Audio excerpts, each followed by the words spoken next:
त्या महान कलाकाराचं निधन झाल्याची बातमी धडकली आणि अवघा कोकण हळहळला। त्यांनी अजरामर केलेल्या एक एक भूमिका आठवणींच्या रंगमंचावर आपसुकच आल्या।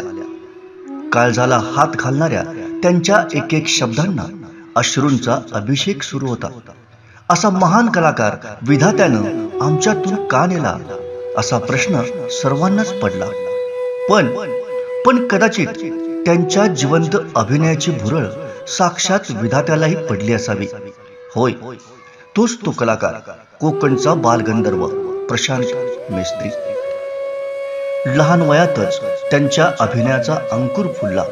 लाल माती, झाडे, वेली, पक्षी यांचं संगीत त्यांच्या कणाकणात भिनलं आणि या व्यक्तिमत्वात दडलेला एक कलाकार अभिनयाचे अनेक रंग दाखवू लागला।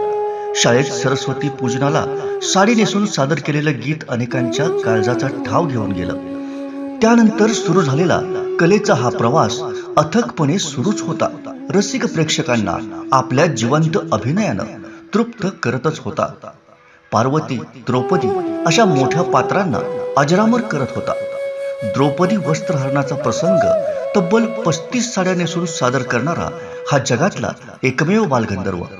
नंतर त्यांनी अनेक दशावतारी कलाकारांसोबत भूमिका साकारल्या। सुधीर कलिंगन यांच्यासारख्या दिग्गज कलाकारांसोबतही त्यांनी अभिनयाचा आविष्कार सादर करून रसिक प्रेक्षकांना जिंकलं। अशा कलाकाराची अकाली एक्झिट प्रत्येकाच्याच काळजाला चटका लावणारी आहे।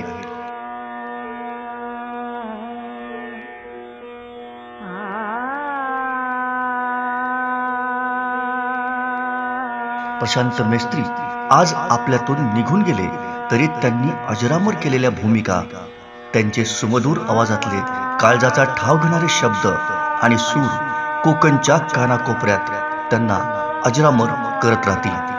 हॅलो सिंधुदुर्ग परिवाराकडून भावपूर्ण श्रद्धांजली।